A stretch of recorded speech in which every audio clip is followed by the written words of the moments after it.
আসসালামু আলাইকুম। আজকে আপনাদের একটা রেসিপি দেখাবো। আমাদের এলাকার বেগুন দিয়ে বেগুনের ভর্তা। আমাদের এই বেগুনটা দিয়ে বেগুনের ভর্তা খুবই টেস্টি। আগে আমরা চুলা পুরাই নিচ্ছি, পুরাইলে বেশি মজা করে।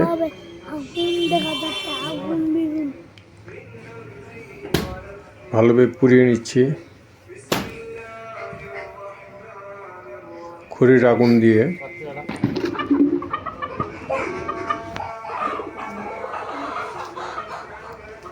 এই দেখেন পুরা দুইটা বেগুন পুরা হয়ে গেছে।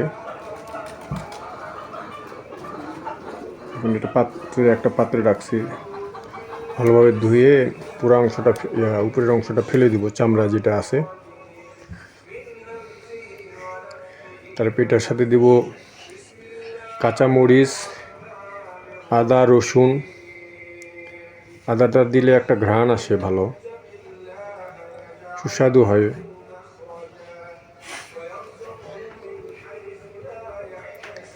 এটাকে ভালোভাবে উপরে যে পুরা চামড়াটা ওটা আমরা উঠায় ফেলতেছি।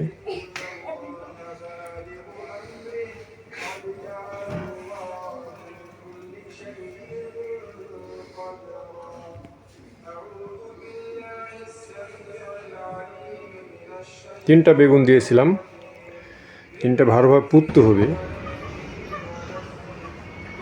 পুড়লে তাহলে সুস্বাদুটা আসে, স্বাদটা আসে বেশি ভালো।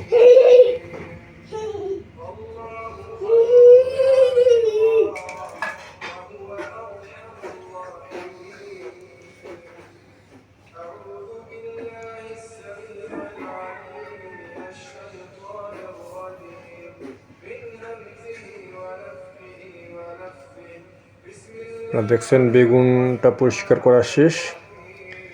একটু হালকা ধুয়ে নিলে ভালো। কেউ যদি না ধুইতে চায় তাও খাওয়া যাবে। আবার অনেকে শুকনা মরিচ দিয়েও করে। শুকনা মরিচটা বেশি টেস্টি, কিন্তু আবার ওটা স্বাস্থ্যের জন্য ক্ষতিকর হতে পারে। এই জন্য আমরা কাঁচা মরিচটাই ব্যবহার করি বেশি।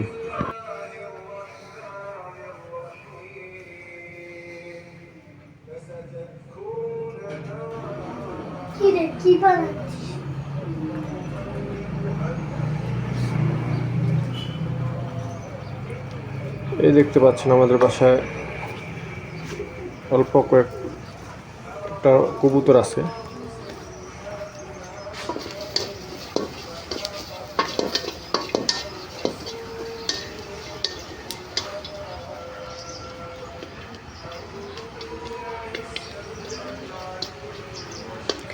এখন কাঁচামরিচ, রসুন, আদাটা একটু ভেজে নিব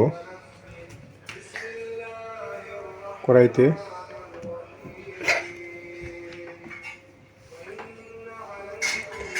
ভাজা হয়ে গেল।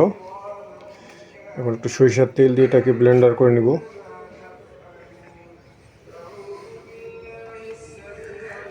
লবণ দিচ্ছি এখানে।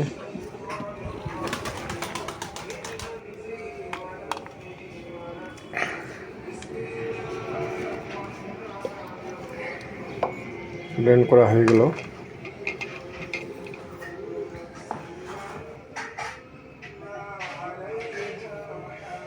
ওটা ঢেলে দিচ্ছি বেগুনটাতে।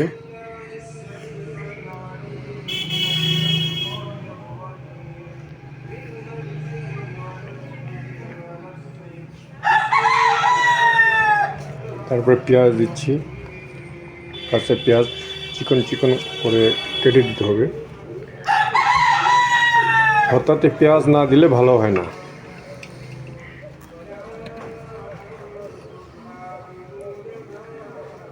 তারপর আবার সরিষার তেল।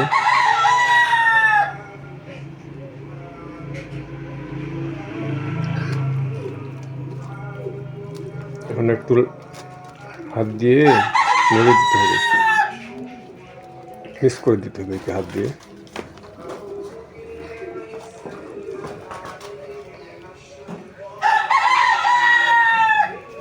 তো মোটামুটি প্রস্তুত হয়ে গেল আজকের বেগুনের ভর্তা, এই যে আমাদের ছোট মাছের আলু আর